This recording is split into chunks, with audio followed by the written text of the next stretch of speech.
Bonjour à toutes et bonjour à tous, je suis ravie de vous retrouver pour vous présenter le tarot onirique de Janet Piedilato aux éditions Médicis. Alors c'est un tarot très original, autant par son illustration que par la manière de l'aborder. Je m'explique. Alors, donc il s'agit bien d'un tarot, puisqu'il y a au total 78 lames, d'accord. La structure, la signification, les significations générales sont celles du tarot, mais il y a un petit quelque chose supplémentaire qui est lié à la vision de l'artiste donc et de l'auteur, puisque, alors je sais pas si c'est, je vais regarder si c'est Janet qui l'a illustré aussi ou pas. En tout cas, il s'agit d'un tarot qui est lié aussi à son rapport au rêve. Donc c'est ce que nous explique l'auteur au début de ce livre. Donc c'est un coffret assez grand, voilà, qui est solide, hein, avec un livre. Donc vous voyez, c'est un livre qui est pas mini-livre, qui est taille livre normale. Donc pour ceux qui ont des petits yeux, voilà, c'est facile à lire en fait, hein, les caractères sont assez gros. Et puis ici, voilà, le tarot est divisé en deux parties. Alors, on va commencer déjà par la structure du livre. Alors, donc en fait, si vous voulez, au début, l'auteur nous explique son rapport au rêve et toute la partie liée à l'inconscient du rêve qu'elle travaille en fait depuis longtemps. Ce qui fait qu'elle s'est complètement approprié le tarot original, d'accord, mais avec un petit supplément de quelque chose, excusez-moi, j'ai loqué, un petit supplément de quelque chose qui est vraiment lié à la manière dont elle vit le tarot. Voilà, c'est ça, c'est un peu ça, mais à travers ses rêves. Donc c'est très particulier. Alors vous verrez, par exemple, si je prends voilà, le magicien, la première lame du tarot, elle l'a renommé, elle l'a appelé le maître des secrets. Donc elle explique l'image qu'elle a créée, elle, hein. Donc qui est bien sûr inspirée du tarot parce qu'on a, les 4 éléments là.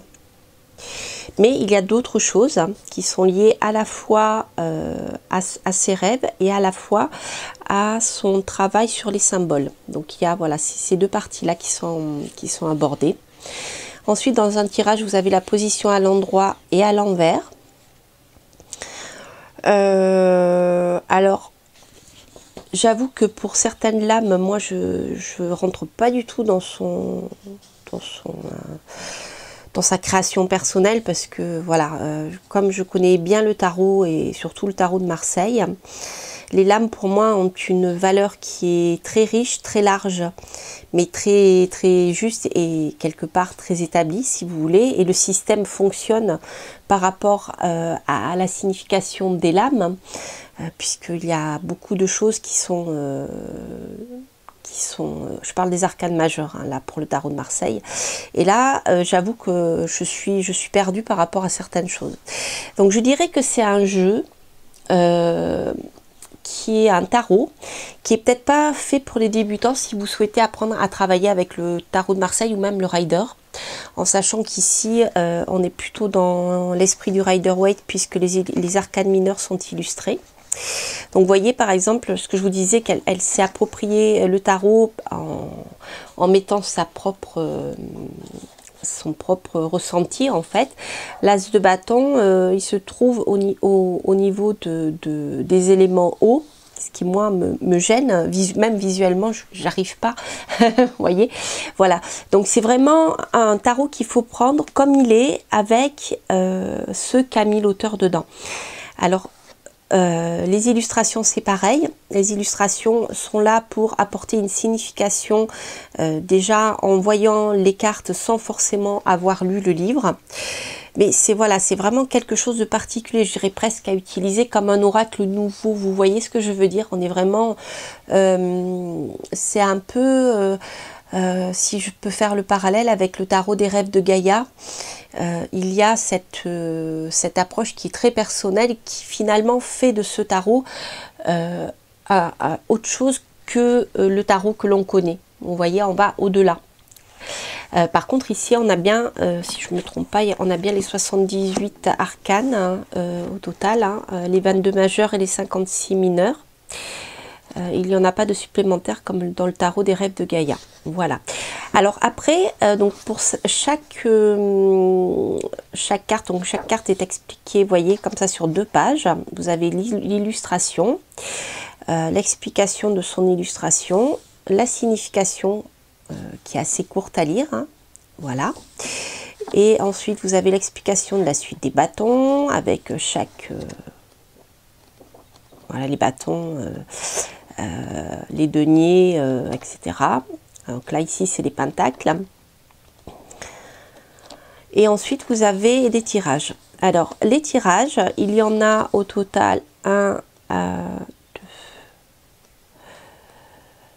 3, voilà, 4 qui sont proposés et chaque fois vous avez un exemple qui est tiré d'une consultation réelle, donc qui reprend le tirage avec l'explication des cartes qui sont sorties par rapport au tirage. Alors les tirages qui sont utilisés ici ne sont pas dans le prédictif, on est plutôt dans le développement personnel, dans la préoccupation du moment, ce qui influe sur sa progression, ce qui va l'influer aujourd'hui, l'influencer je dirais, et le résultat possible. Donc c'est vraiment un tarot qui est plus conçu pour le développement personnel, fouiller ses rêves, etc. Vous voyez, on est plus dans cet esprit-là. Vous voyez, voilà, c'est pareil, le soleil, on perd ici, même dans l'illustration, la symbolique du tarot, hein, quel qu'il soit, puisque on n'a plus ni les enfants, ni... voilà, c'est vraiment...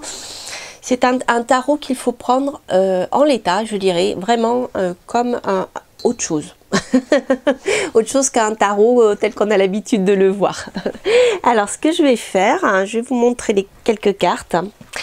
Et puis, je vous ferai un tirage à 2 cartes. Comme ça, on verra, je vous lirai ce que l'auteur a écrit. Comme ça, vous verrez, comprendrez mieux comment il vibre ce tarot, qui est donc très très particulier.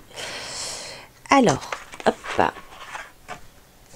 Alors, les cartes sont format tarot, justement. Donc, elles sont plutôt fines et en hauteur. Donc, ça, c'est sympa pour ceux qui ont des petites mains. Donc là, vous avez ici, vous avez le dos. Voilà, vous pouvez donc faire des tirages à l'endroit et à l'envers, si vous le souhaitez. Comme l'auteur le fait dans son jeu. Ah, j'ai mon tapis qui glisse. Et ensuite, voilà, donc ce que je vais vous montrer, c'est quelques cartes. Et puis ensuite, voilà, on fera le tirage à 2 choix. Donc, vous voyez le 4 de coupe, par exemple, ici. Donc, on a ce genre d'illustration qui est très graphique. Alors ça, j'aime beaucoup. J'aime bien les illustrations qui sont simples, graphiques aussi. Ou alors, après, celles qui sont très, très colorées. Et je le trouve très original dans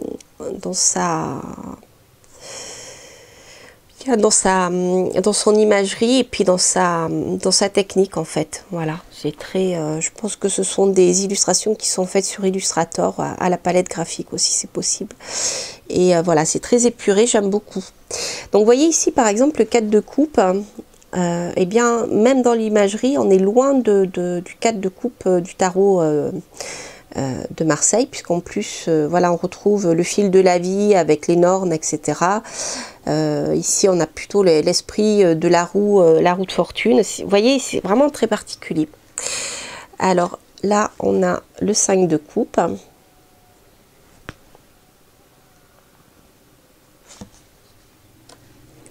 le 6,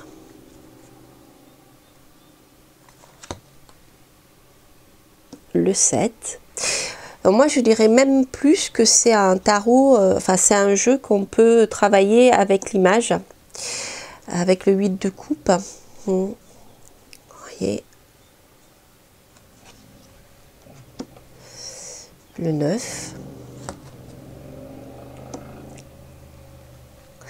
Donc vous voyez, même si on était dans le Rider-Waite, on est loin de l'histoire. Voilà. Et c'est très étrange parce que quand on regarde la signification du tarot, on a quand même les significations du tarot habituel. Je vais vous montrer quelques cartes, quelques arcanes majeures. Je les ai mélangées, donc voilà.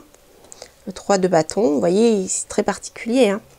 Il y a des insectes aussi, il y a beaucoup de scarabées. Là, je crois que c'est une coccinelle. Non, c'est un scarabée aussi. Il y a que des scarabées. Voilà, donc le 4 de bâton. Le 5. Le 6. Le 7. Est-ce que je pourrais vous montrer d'autres? Bah voilà, j'ai des arcanes majeures. Alors, hop, je vais vous montrer les arcanes majeures. Ici, on a le 3 de coupe, la papesse, donc elle a appelé la prêtresse des rêves, l'impératrice,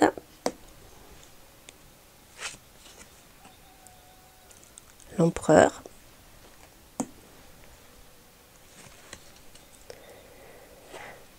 le hiérophante, les amoureux, le chariot, la justice qu'elle a appelée Ma, l'ermite, l'ouroboros pour la roue. La signification d'ailleurs qu'elle a écrite pour l'ouroboros est aussi très singulière. La force, donc là c'est Sophia. Donc c'est intéressant parce qu'elle a gardé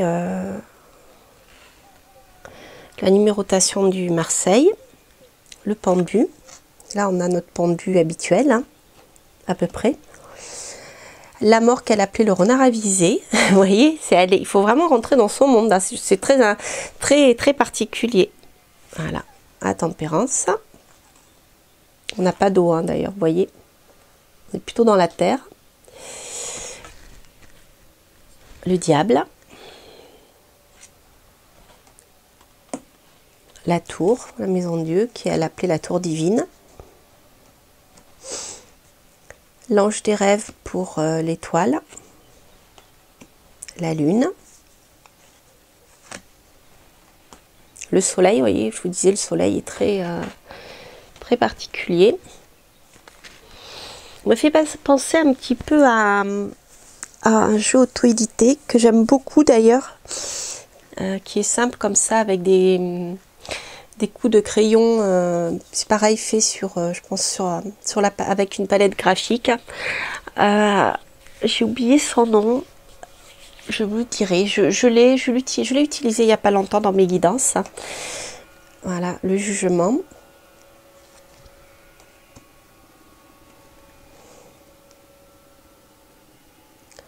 Serpentia Sol pour le monde. Donc après, voilà, il y a des... Elle a changé le nom de certaines lames.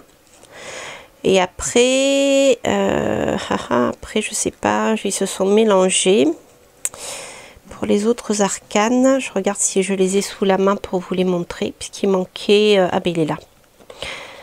Donc vous avez ici le battleur, qui est plus présenté sous l'angle qu'on trouve des fois dans le Rider-Waite, donc ou dans certaines illustrations. Donc là on a un vieillard. Donc, moi c'est un truc qui me dérange parce que mais ça c'est pour tous les jeux, hein. Parce que pour moi la lame 1 c'est le début et c'est pas le magicien. J'ai du mal à rentrer dans cette symbolique là. Après l'innocent pour le fou.